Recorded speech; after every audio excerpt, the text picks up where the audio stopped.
What's up guys, my name is Ace, and we finally got the Season 2 Reloaded roadmap for Call of Duty Vanguard as well as Warzone, and it turns out this is actually coming in 2 days, on March 23rd, and the updates will actually start rolling out tomorrow. But with this, we finally got some information on the arms race game mode, which isn't quite what I expected, but there's some interesting things to talk about when it comes to that, as well as a full-on overhaul to Rebirth Island on the Warzone side of things. And also I should mention there were a bunch of just core gameplay changes to Warzone as a whole. So let's dive into this and start going through the details, and we'll kick it off with the Warzone side. Like I said, the first big thing is Rebirth Island is getting a full-on overhaul. A lot of the points of interest are changing. The general layout and structure is still going to be the same, but they did rework many of the areas, and now they also have 2 ships that are docked on the outskirts of the map. Additionally, within Rebirth, they're finally bringing in a plunder variant called Blood Money, and that's really interesting. This is probably going to be the place to go to level up your weapons, and it looks like they're also bringing in Payload, which is the one where you have to escort trucks across the map. That's been available in the past in regular Warzone, but never on Rebirth Island, and that will be available for Rebirth, which is great news for those people that just want to grind quickly, or maybe they just want to practice their gunfights. This is going to be excellent for that. Next up, another thing they're adding to Rebirth are weapon trade stations, and with this, you can take your weapon of a certain rarity, the higher the rarity the better, and you can trade it in on one of these weapon trade stations, and in return for that, you're going to get a lower tier weapon as well as various items. And again, this does depend on the rarity of the weapon that you put into the weapon trade station. And that's kind of an interesting mechanic. You kind of gamble with the weapon you put in and see what you get out of it. Then another thing coming to Warzone in general, not just on Rebirth Island, we're going to have portable buy stations. So you can throw down a marker to drop a buy station, and this will show up on the TAC map for enemy players, and with this, you just use it like a buy station, which is another really interesting element. I don't know if this is going to be a positive or negative for the gameplay. I guess we'll just have to wait and see. But part of me doesn't like the idea of being able to just throw a buy station down wherever, rather than having to take that calculated risk of approaching an existing buy station on the map. After that, there's several changes coming that apply to all of Warzone. The first of which is the ability to drop your gas mask if you'd like. You can also drop armor satchels, and when you do drop them, it'll show how many plates it has. So the plates will be attached to the armor satchels themselves. And also, if you've already got an armor satchel and you run into an armor satchel on the ground, you can loot the plates from that armor satchel on the ground, which is a nice improvement as well. And then also they said there are just improvements to parachuting. I think this is fixing the bug where various operators would interact with parachutes in different ways. And there's further adjustments coming to the gas masks and how that animation interacts, especially with the nebula rounds. Additionally, a huge change coming to Warzone is they are now making the base health 150, just like they've been playing around with in Vanguard Royale. So the amount of base health that you get is equal to the amount of potential armor health that you get, and this is going to slow the time to kill down a little bit as well, and I think this is an excellent change that has been a long time coming. I wish they would have done this a very long time ago. And another thing is, they're now combining Vanguard Royale into Battle Royale. So there's no more Vanguard Royale after this Season 2 Reloaded updates, and instead, it's just regular BR modes, which I think when you look at the larger scale of things, this is the right move, so you're no longer splitting up the player base between players that want to play with all of the weapons from like Modern Warfare and Cold War, versus the players that just want that Vanguard Royale experience. So in that sense, I think it's a good move to unite the player base, but at the same time, I kind of feel for the players that really liked playing Vanguard Royale, where they only had to worry about weapon balance with Vanguard weapons only, and they didn't have to worry about how their Vanguard weapons are stacking up against Modern Warfare and Cold War weapons.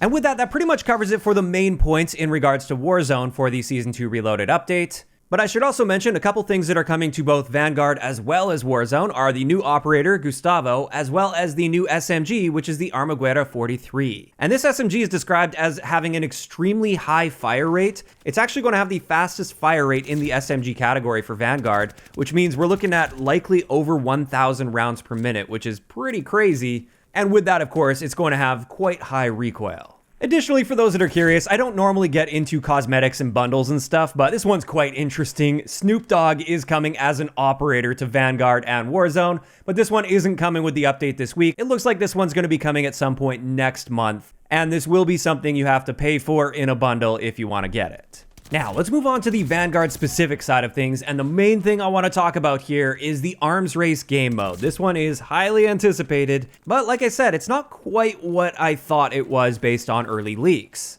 It turns out this is going to be a 12v12 mode, not a massive scale mode like we saw with Ground War in Modern Warfare 2019, and that's what many people were suspecting it would be. But this one is 12v12. It takes place on its own unique map, which is called Alps, and this is the first arms race map. Presumably we'll be seeing more in the future, hopefully like one per season at least. But in this, it is absolutely going to be the largest map in Vanguard, so even though it's 12v12, it is still a very large-scale experience. And with this, you have to capture bases that are laid out across the map in order to win. You have to capture all of them. And the one thing that is very similar to Modern Warfare's Ground War is you are able to spawn either with one of your squad members, or you can spawn at one of the bases that your team controls. And they also say that bases will automatically set up gates for the defending team within the zone that they hold. And this will allow for safe passage for allies so you can exit your spawn area or your base that you own, but enemies can't come in unless they destroy those gates first. Now with this, I was also very surprised to see that it looks like you don't enter this game with one of your loadouts. Instead, everybody enters it on a level playing field, I assume at least, based on how they've worded things. And instead, what you have to do is collect cash by capturing objectives and killing enemy players, and then this cash can be used at buy stations. Now, these buy stations are like the ones we see in Champion Hill, not the ones we see in Warzone. So with these, you can buy various items like weapons, equipment, kill streaks, and field upgrades. And if you have enough money, you can buy your own custom loadouts as well. But it sounds like those are going to be quite pricey in relation to the other items. Another thing you can do with this cash is you can buy vehicles. Now there's 3 vehicles in Arms Race. The first one is the motorcycle, which you can call in at any time, and this one doesn't cost you any money. This one is just a basic 2-seater, and it's basically just designed to get you from point A to point B. Then we have the CD-12 Transport, which is basically just a Jeep. This one will cost you a few hundred in cash, and this one's a 4-seater, so you can take your whole squad with you, and you can use that to get across the map. And then finally, we have the tank, which is the most expensive vehicle. And with this one, it is only for one person at a time, so there's no passengers for this, but you can drive it around and you can shoot out of the tank to kill other players or to destroy enemy gates. And there we go. That's the explanation we got for the Arms Race game mode. I'm very curious to check this out and see how it ends up playing. Like I said, it's really not what I expected. I thought it was basically just going to be Ground War with maybe a bit of a twist on how the objectives are played. But there's much more to it than that with this cash system and the fact that you don't enter the match with one of your loadouts. Now finally, on the multiplayer side of things for Vanguard, there's going to be a bunch of improvements and refinements to the ranked play system. I'm not going to get into every single detail of this because I'm not really a competitive or ranked channel, and a lot of this stuff I don't even fully understand. But they're adding some new ranked play rewards, which is nice to see, and they're also implementing various restrictions on who is able to party up with who in ranked play. So super high ranked players, for instance, they're not allowed to go into matchmaking with a really low ranked player. And that's a good thing. When you start to get to those higher ranks, you really want a highly competitive experience where pretty much everybody's on the same page and they're all highly skilled players.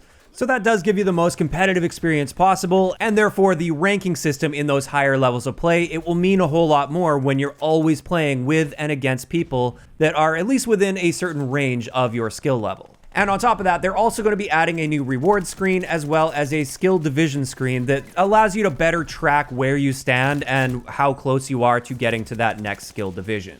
And with that, that's pretty much it. That's going to wrap it up for the Season 2 Reloaded roadmap here. Overall, I'm quite impressed with a lot of the changes they're making on the Warzone side of things, and I'm definitely going to be logging in and checking that out and see how things play with the new Rebirth Island. And of course, I'm also very excited to check out this Arms Race game mode. I really have some high hopes for it. I hope they did a great job putting this together, but only time will tell, and I guess we'll know by the end of the week. And this is where I want to hear from you guys in the comment section below. What do you think of the current roadmap that we're seeing for the Season 2 Reloaded update? Are you generally excited for a lot of these things, or are there some things that you feel are missing or maybe you're a bit disappointed about? Just let me know down below. If you enjoyed the video, a like rating is always appreciated, and don't forget to subscribe for more if you haven't already. I'll talk to you guys next time.